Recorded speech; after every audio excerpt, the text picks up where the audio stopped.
Mes chers compatriotes, un nouveau débat sur les retraites s'ouvre. Un rapport, le rapport Moreau, copié-collé des exigences de l'Union européenne et du FMI, est publié pour enfermer ce débat dans des choix qui me paraissent aussi inefficaces qu'injustes. De quoi parle-t-on? Le régime des retraites est en déficit depuis des années. Chaque réforme, depuis la première, il y a 20 ans, est censée régler le problème, mais jamais rien n'y fait. Les déficits s'accroissent et on ne cesse de demander aux Français de travailler plus longtemps pour bénéficier d'une retraite à taux plein, alors même que la plupart d'entre eux peinent à rester au travail, jusque 60 ans, victimes qu'ils sont dès l'âge de 50 ou 52 ans des licenciements de masse qui frappent nos seniors. Depuis 20 ans, UMP et PS enferment le débat des retraites dans ce que j'ai appelé le triangle des Bermudes du MEDEF. Soit on augmente la durée des cotisations, soit on baisse les pensions, soit on alourdit les cotisations qui pèsent sur les travailleurs et les PME, donc dans tous les cas, on perd. Et en réalité, on en arrive toujours à faire les trois en même temps, avec pour résultat un appauvrissement des retraités qui touche pour beaucoup d'entre eux de toutes petites pensions, une précarisation des travailleurs, je l'ai dit, et une surcharge de taxes pour nos moyennes et petites entreprises qui ne s'en sortent plus. Ce triangle des Bermudes du MEDEF est de surcroît fondé sur un argument des plus malhonnêtes que je dois vous expliquer. On nous somme de croire que l'espérance de vie aurait augmenté de près de 15 ans depuis 40 ans dans notre pays. C'est vrai.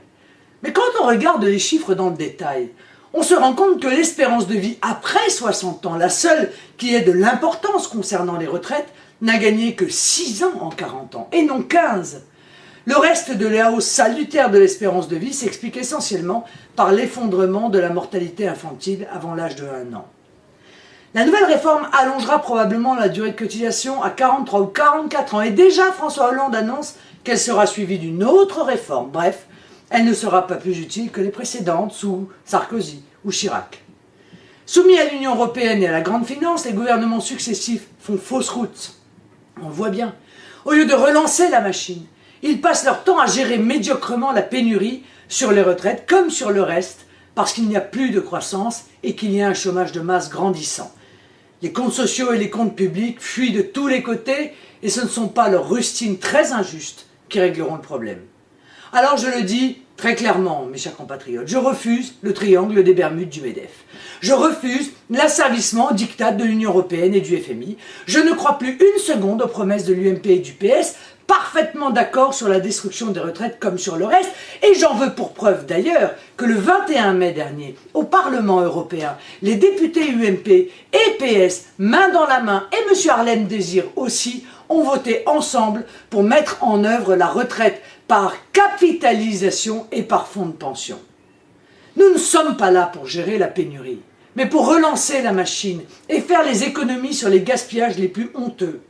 Car la vraie et seule solution pour financer les retraites et des retraites dignes est bien là, recréer les conditions de la croissance et de l'emploi qui financent les retraites et s'en prendre d'abord à la mauvaise dépense publique, au gâchis, au lieu de s'en prendre toujours aux mêmes, c'est-à-dire aux Français. Mon projet économique de réarmement de la France face à la mondialisation sauvage est la clé pour relancer la machine et l'emploi.